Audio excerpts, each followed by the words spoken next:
Now, welcome to lecture 3. Now, considering this part of video, I would like to make a very brief explanation on previous topic. I believe that from our previous video, I've explained what we call the arithmetic mean, geometric mean, harmonic mean, and I was able to show the relationship that exists between them, right? So before I proceed, I would like to take a question. So considering these questions that we have here, let's take this as a practice. Calculate the arithmetic mean, the geometric mean, the harmonic mean of 87, 100, 41, 33, 65, and 84. So to find the arithmetic mean for this, this is computer-based question, so you are not meant to solve this by hand in order to save time. So whatever you are going to do from here is to make use of your natural display calculator. This seems to be very, very easy. Now, I want to find the arithmetic mean. We believe that arithmetic mean, which is AM, is always equals to the sum of all these values, that is 87 plus 100 plus 41 plus 31 and like that, divided by the number of items, right? And then I'll do the same thing for the geometric mean. So I believe you've actually gone through the previous video and I believe you understand it very well. So here in this video, I'll just like to, I'm picking this question now, but I want to get the final answer in a very easy way, okay? So now looking at this, we have the natural display calculator here. So I have to input all this data into this calculator. Then how am I going to do that? Arithmetic mean means I have to add everything together, which is 87, okay? I need a fraction first. 87 plus 100 plus 41 plus 33 plus 65 plus 84. Can you see that? Then you come down, press the down arrow key, and then you count the number of items. How many are they? 1, 2, 3, 4, 5, 6. That is 6. Hence, the arithmetic mean is 205/3, and that is in decimal. Press this SD button. So the arithmetic mean is what? The final answer for the arithmetic mean is 68.33 to 2 decimal places. So take note of that. So let's do the same thing for the geometric mean in a very easy way. To find the geometric mean, this is what you're going to do. Count the number of items you have. I have 1, 2, 3, 4, 5, 6 of them, right? So then you have to press shift button and this square root button.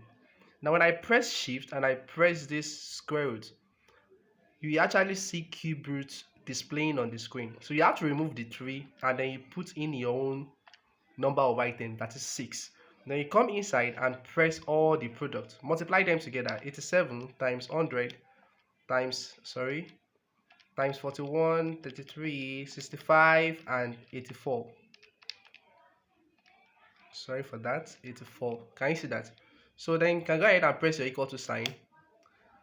So class, the geometric mean for this same data is 63.29 approximately to 2 decimal places, right? And then the next thing for us to do is to find the harmonic mean. To find harmonic mean with this same calculator, it's very, very straightforward. Just press your fraction button. You can still remember that the formula for harmonic mean is number of items over the reciprocal, the addition of the reciprocals of each items. Now the number of items is 6. Count them. I have 6 of them. Then you come down and then you take the reciprocal of each items, 1/87, and then you add them together, plus 1/100 plus 1. You press this box over box button over, and that's 41. So you do that repeatedly. Just follow that process. Sorry, that is 1/33. Next one is what? 1/65. And the last one is 1/84. Hence, the final answer for harmonic mean is HM now is what? Is 57.98. So you see, I was able to use calculator to solve these questions in a very easy way. Okay, so that's how it works. It's not a must you go ahead and use your hand to solve or to calculate before you can get the correct answer. Just with this, you can easily look at the question and then you can easily give the correct answer to the question. Okay, so we have another part of this question whereby if you have something like this, when you have 0 to 9, you have 10 to 19, when you have a group data, okay, and then how will you go about it? So from the previous class, I explained something, that is the relationship that exists between all these um, means that we have. So we have the x bar, which is the arithmetic mean. We all believe that arithmetic mean is greater than the geometric mean. Is that not true? And it can also be equal. That is, it can be equal um, if you have a unitary data, just one. Okay, and at the same time, we have geometric mean to be greater than harmonic mean. So that's very, very true. And at the same time, quadratic mean, which is root mean square, is also greater than the arithmetic mean itself. So that's how it works. So do you understand that? Now let's just move straight to the next topic, to the next subtopic. So I've been able to explain mean under. Remember that I was still dealing with measure of central tendency, right? A measure of central tendency is also known as what? Measure of location. Please take note of that. So in continuation from where we stop, after measure of central tendency, I believe that the next thing we have to consider is the measure. Okay, we have to consider the arithmetic, the mean, the median, and the mode. So we have the median. We have to consider the median too. So how can you deal with median? How do we deal with mode? So we can try to find. We used to find the median of group data and an ungroup data. Suppose you are given an ungroup data of this form. Let's say you have 2, 4, 6, 8, and I want to find the median of this data. Okay, so first thing you have to recall is that to find median of any ungroup data, whatever you have to do is to arrange it either in ascending or in descending order. Please take note of that. So if I rearrange this set of data in ascending order, I will have 1, 1, and I will have 2, 2. 2 appears twice, 4 appears twice, and at the same time 6 appears twice and 8 appears twice. 1, 2, 1, 2, 1, 2, 1, 2, like that. And then the next thing for us to do is to find the particular item which falls in the middle. Now when you look at this, we have to cut this away. Let's locate the number that falls in the middle. So eventually we have 2 items that falls in the middle of this set of data. So whatever you have to do from here is to find the arithmetic mean of this. But suppose you cancel this and you just have 1 left, then your median is just that value. But here in this case you have 2 items. You have to sum them together and then divide by what? By 2. That is, this is just like saying you're trying to find the average of those 2 data. So 4 plus 4 is 8 over 2. The result gives what? 4. Hence the median is 4. Very direct for this kind of question. But what if you come across a group data whereby you now have the item and you have the number of frequency? When you are dealing with a large data whereby it has been grouped, that is, if 2 appears like 30 times. So no, you don't have to list out all 2, so like 2, 2, 2. No, it does not really make any sense. So you can use another way of doing that to just detect whatever your final answer will be. So suppose you are trying to consider a group data of this form. You have 2 different forms. Let's say you have x values, you have an x item, and you have the frequency. The same thing, we have 2.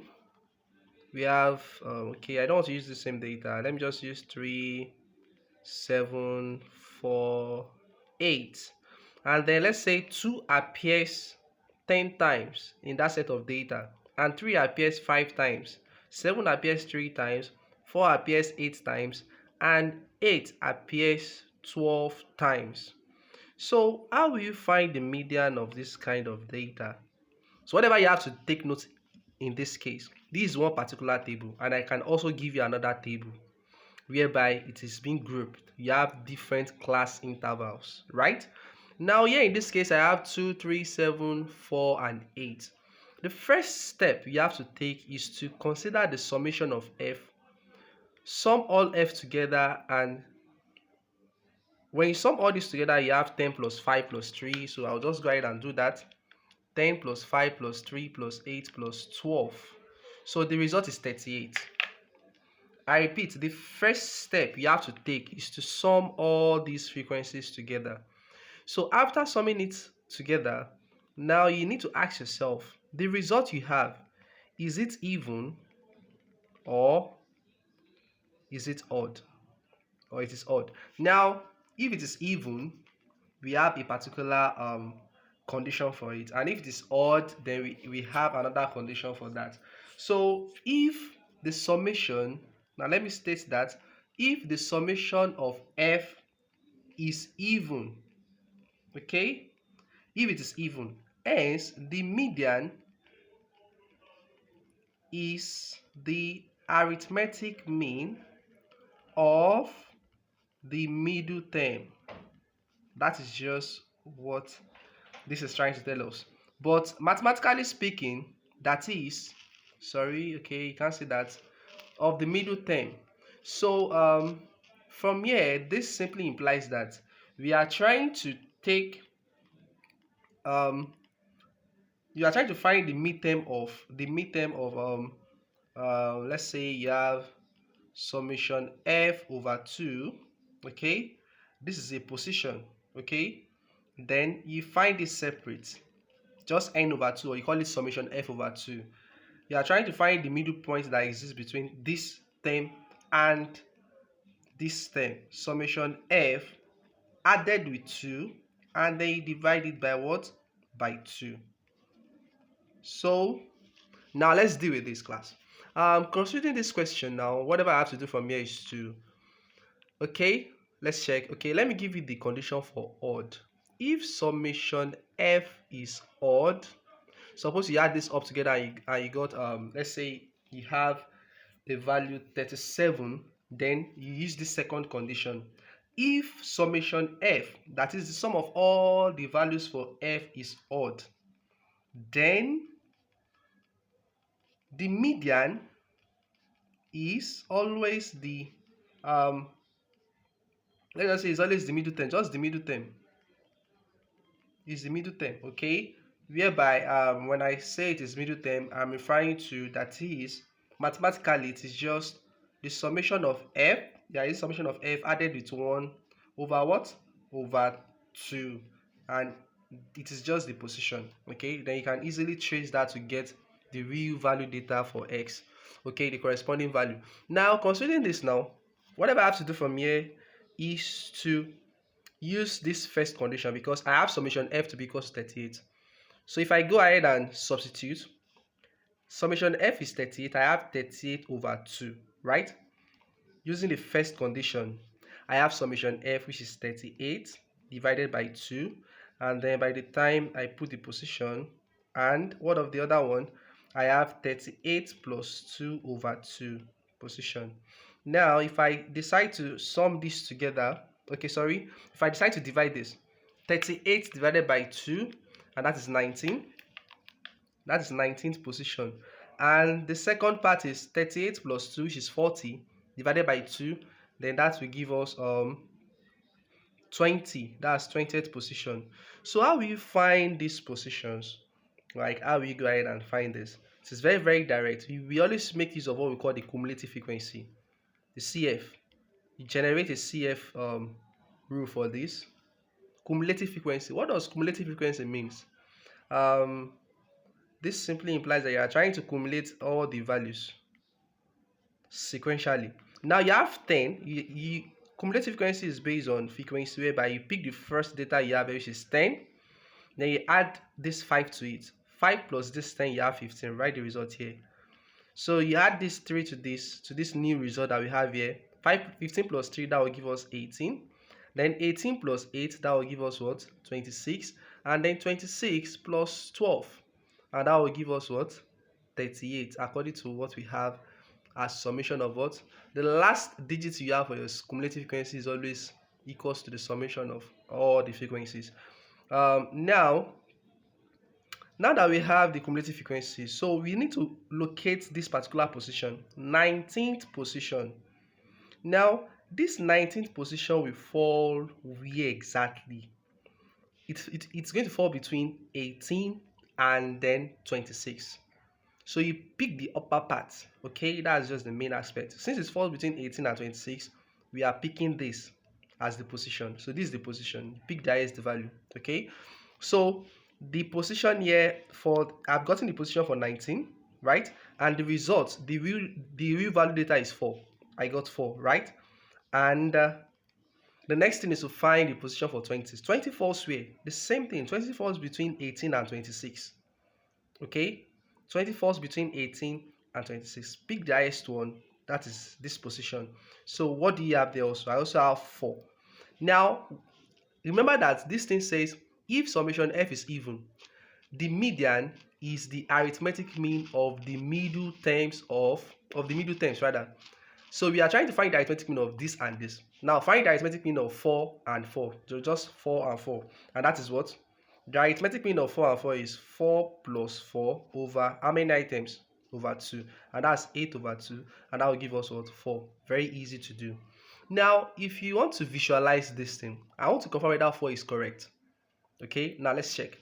You have 2. 2 appears 10 times. If I decide to write 2 10 times, 1, 2, 3, 4, 5, 6, 7, 8, 9, 10, right? And then I have 3 appears 5 times. 1, 2, 3, 4, 5, right? So 7 appears 3 times. 1, 2, 3. And then 4 appears 8 times. 1, 2, 3, 4, 5, 6, 7, 8. And then 8 appears 12. 3, 4, 5, 6, 7, 8, 9, 10, 11, 12. Now let's find the middle point. So I want to cut this 5, 5. Let me take it 5, 5. 1, 2, 3, 4, 5. Gone. So let me pick it from here. 5 gone, right? 1, 2, 3, 4, 5. 1, 2, 3, 4, 5. Complete. Let's take 5 again. 1, 2, 3, 4, 5. Another 5. 1, 2, 3, 4, 5. Right? Gone. Let's pick 5 again. 1, 2, 3, 4, 5. You can just try and cut it anyhow you want it to make it faster. 1, 2, 3, 4, 5. Right? Gone.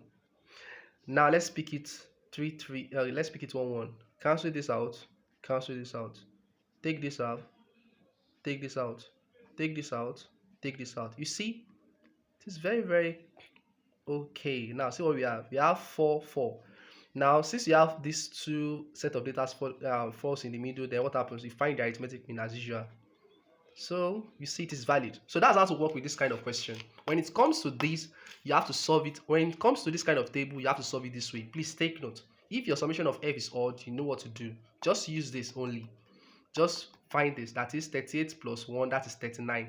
And 39 over 2, that is 39 divided by 2, that is 19.5. Now 19.5 will fall where? See, 19.5 will fall between here and there. So you pick the highest one. So the median is 4, just 4 without any stress. If it is what? No matter how it is, even though if I remove this 8 now, if I remove this 8, so what happens? Then that means the summation of f is odd, right? That means I will not have 2 middle term. Okay, I only have a single one, which is just ordinary 4. That's just what this thing is trying to tell us. Just a single answer. Unlike this, that you have 2 parts, 2 things will fall at the middle. When you have even set of data, I'm very sure no matter how you split it, this thing is even. Let's check. 1, 2, 3, 4, 5, 6, 7, 8, 9. Sorry, 1, 2, 3, 4, 5, 6, 7, 8, 9, 10. If it is even, you always have 2 set of data falling in the middle. Okay, it falls in the middle.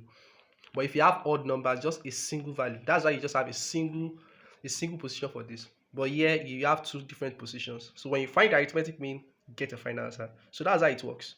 So I believe you understand that. So I've explained one for ungroup. This is an ungroup data. This is for group data. This is group a little bit.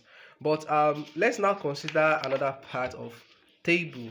Suppose you now have this kind of table. Let's say we have x and we have frequency. Now you see this table I'm about to draw now will be quite different from the ones you have been doing. Now look at this. Here in this case, if I have 2 to 4, a class interval of 2 goes to 4, and I have 5 goes to 7, and then I have 8 goes to 10, okay, and I have 11 goes to 13. Okay, now the frequencies are 2, 5, 9, 4. Now let's find the median of this kind of table. Now I have to explain something about this. Now listen attentively. These are the frequencies, right? You must understand each of these thing I want to take note of. Now we have what we call the class mark. The class mark is the midpoint. Is the midpoint of each class interval given to you. Now this is the first class interval, right? This is the first class interval. So what is class mark? Class mark is denoted by okay, sorry, this is not x. I can't use x for this. Is class interval. Okay, this ci. Okay, class intervals ci. 2 goes to 4, 5 goes to 7, and like that. Okay, then we now have class mark. Class mark is denoted as x, and the way we can easily compute this by finding the midpoint of this, that is 2 plus 4 over 2, and that is 3. So this is the class mark for this class interval. So let's find the class mark for this class interval. That's 5 plus 7 over what? Over 2, and that's 12 over 2. That will give us 6. 3 here, 6 here. Then the next one, I'm very sure the next one will be 9. It follows a pattern, 3, 6. Now when I try the next one, 8 plus 10 over 2, the midpoint, I have 20 over 2, and that is, okay, I have 18 over 2, and that is 9, right? So that's how to find the class mark. That's number 1. Sorry for that, okay? So that's number 1. Next one is, we have what we call the class limits. So let me show you what class limit means. Before you could understand what class limit, class limits is what we call is being split into two. We have the lower class limit. We have the lower class limit. Take note, LCL, and we also have the what? Upper class limit. Please take note. Let me show you where lower class limit is. The lower class limit of the first class interval. This is the first class interval. Looking at this table, how many class intervals do you have? 1, 2, 3, 4. I have 4 class intervals. All these things I'm saying might be part of the questions that you might see in objective questions. So you have class interval. This is the first one. You have 4 class intervals here. So each class intervals have their own lower and upper class limit. This is the lower class limit, and this is the what? Upper class limit for the first class. For the second class, the lower class limit is 5, the upper class limit is 7. So that's how to identify what class limits are. Okay, so we always have class limit for each classes of intervals given to you. Okay, so that's the explanation on that. So another one is what we call the class boundary. Now looking at this table here, this table requires class boundary. Do you know the reason why? Because the intervals are not closed. Suppose the intervals are closed, then that means I don't need anything called class boundary in this case. Now here in this table, I have class boundary. I can derive the class boundary for this because I have 2 goes to 4, 2 to 4, right? Then here I have 5 to 7. It is clearly seen that some set of values are not included. We have 4.1, we have infinite number of values that exist between 4 and 5. So if you go ahead and work with your computation, you might end up getting your answers can never be accurate when it comes to real life problem. So 2 goes to 4, 5 goes to 7.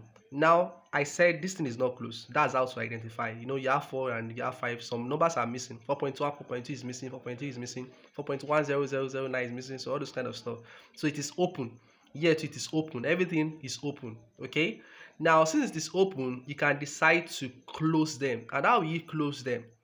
You close it by subtracting this lower class limit. You subtract 0.5. Okay. You remove 0.5 from the lower class limit, and at the same time you will add 0.5 to the upper class limit. Take note of that. Okay, we always add 0.5 to the upper class limit. We always remove what? 0.5 from the lower class limit. That means if I want this thing to be closed now, what will be the class boundary CB? Now let's check it together. So if I remove 0.5 from here, I'll have 1.5. If I add 0.5 to this, I'll have 4.5, right? So let's go ahead. Remove 0.5 from here, I'll have 4.5, goes to 7.5. And then the next one is, so if we do the same thing for this 8, we have remove 0.5, that's 7.5, add 0.5 to this one, that's 10.5. Then remove from here, I have 11.5, and I have, 10.5, and you have 13.5. So what do you notice in this case? Now you notice that the class boundary are closed. You have 11.5 to 4.5. Now the next class started from 4.5 to 7.5. That means it is closed. No values are missing. Everything have been what? Have been considered. Okay, so since no values are missing, that is what we have to consider before we start using any formula to whether you want to find median or mode. Okay, so that's how to find class boundary. And at the same time, we have what we call the class limit. We have what we call the class width or class size. The class size, or you call it what? The class width. Okay, this class width, we have different ways of defining it. You can define them in different ways. It is the difference between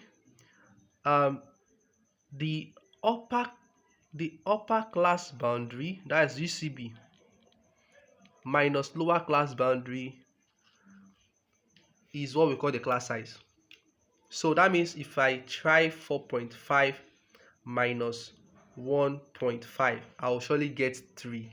Okay, see, 4.5 minus 1.5. So the class size is 3 for this question. Okay, now what if I pick another class again? 10.5 minus 7.5, that is still 3. So the class size is always 3. So this is the first definition, that is upper class boundary minus lower class boundary. There's another one again. You can pick the lower class boundary of any class. Pick lower class boundary of any class apart from the first one. Okay, pick lower class boundary and subtract it from LCB. Lower class limit. What am I doing? Pick the lower class limit of any class apart from the first class. Okay, and then pick the lower class limit of the preceding class. Let me just use prime. Okay, this is what I'm trying to say. I have this is class 1, class 2, class 3, class 4. So if I decide to pick this class now, what is the lower class boundary of this 8 to 10? This is the lower class boundary, that's 8, minus the preceding lower class boundary, lower class limit I have, the preceding lower class limit I have before this class is what? Is this 5. So 8 minus 5 is what? Is 3. You see, it's still the same thing with the first definition the answer we got for the first pattern. So you see that you pick 8 minus 5, that will give you 3. Lower minus lower, this 11. 11 minus what? You just pick 11 minus 8, that's how to do it. It will still give you 3. Or you pick the upper class limit minus the upper class limit of the preceding class. So upper class limit, let me pick 10. 10 minus 7, still 3. So that's another one. Or the third one is either you count them with your hand. You have 2 goes to 4. 2, 3, 4. How many are they? That's 3. Let's pick another one. 8, 9, 10. That's also 3. Okay, that's how it works. So therefore, you can do it that way. So that's how it works. And then, since you understand all these things, then I believe if I want to explain anything on median, then you'll be able to understand it clearly. Now, considering median is always equals to L, L plus, you open a big bracket, then you write summation F, but I prefer to use N over 2 minus CFB over F times C. So this L is the lower class boundary of the median position. Take note of that. This N over 2 is the median position. This CFB means cumulative frequency before the median position. This F means the frequency of the median position, and C is the class size or class width. Now, to find the median, the main thing I need is the n over 2. That's the main thing. That's the position. Okay. What is n? N is the summation of all this. Sum all the frequencies together. That's 2 plus 5 plus 9 plus 4. So when I sum it together, I have 2 plus 5 plus 9 plus 4, and that is 20. So when I try 20 over 2, I have 10. So I have 10th position. That's 10. So to find this position, I need CF, right? Remember, I need CF. So that means this is what? This is 2. 5 plus 2, that is 7. 9 plus 7, that is 16. Then 16 plus 4, that is 20. Now let's ask ourselves, this 10 falls where? It falls between 7 and 16. Remember that I said you pick the highest one. So this is my median position, okay? It falls between 10 falls between 7 and 16. So this is my median position here. So since I've already gotten my position, what will be my L? L is the lower class boundary. Remember I said L is the lower class boundary, not limit, boundary of the median position. This is the median position. This is the colon. Now, where is the lower class boundary of this position? See it up here, 7.5. This is lower, this upper, 7.5. So L is what? 7.5. See, it's very, very simple and very direct. What do I need? I need CFB. CFB means cumulative frequency before that median position. This is the cumulative frequency of the median position. So what is the cumulative frequency before this position? Is that not 7? This is what I have before this position. That's 7. Okay? And then we also have F. What is F? F is the frequency of the median position. This is the median position. What is the frequency? See, the frequency is what? Is 9. So the frequency is what? 9. And finally, we already have our class width to be 3. We believe that our class size is 3. So they can go ahead and solve. Hence, the median is equals to, now take note. So as far as you've gotten your position, see. So as far as you have gotten our position here, see, whatever you get, your final answer must fall within this. It will fall between 7.5 and 10.5. That will be your final answer. So if it's an objective question, let's say you have this kind of thing now, and you are being asked to find the median. So I don't need to use this formula before I could detect, because I'll be given option A, B, and C. Let's say option A is given as 2.4, 5.6, 8.2. And I've gotten this position 10. And I've gotten this, okay, 10 falls between here and there. This is my position. So I'll just trace it up and check 8 to 10. Okay, 8 goes to 10. Let me check the option. Which one falls between this answer? 2.4 cannot fall between that answer. 5.6 cannot fall within that answer, but 8.2 is correct. So you just go ahead and, instead of you going ahead and solve and then you waste your time doing that, okay? So, but in the case of having another one like 9.2, then you don't have choice than to solve it out. But you know that the answer will fall within the two of them. So if I solve this thing, if I substitute all these values into this formula, my final answer must fall between 8 and 10, or 7.5 to 10.5.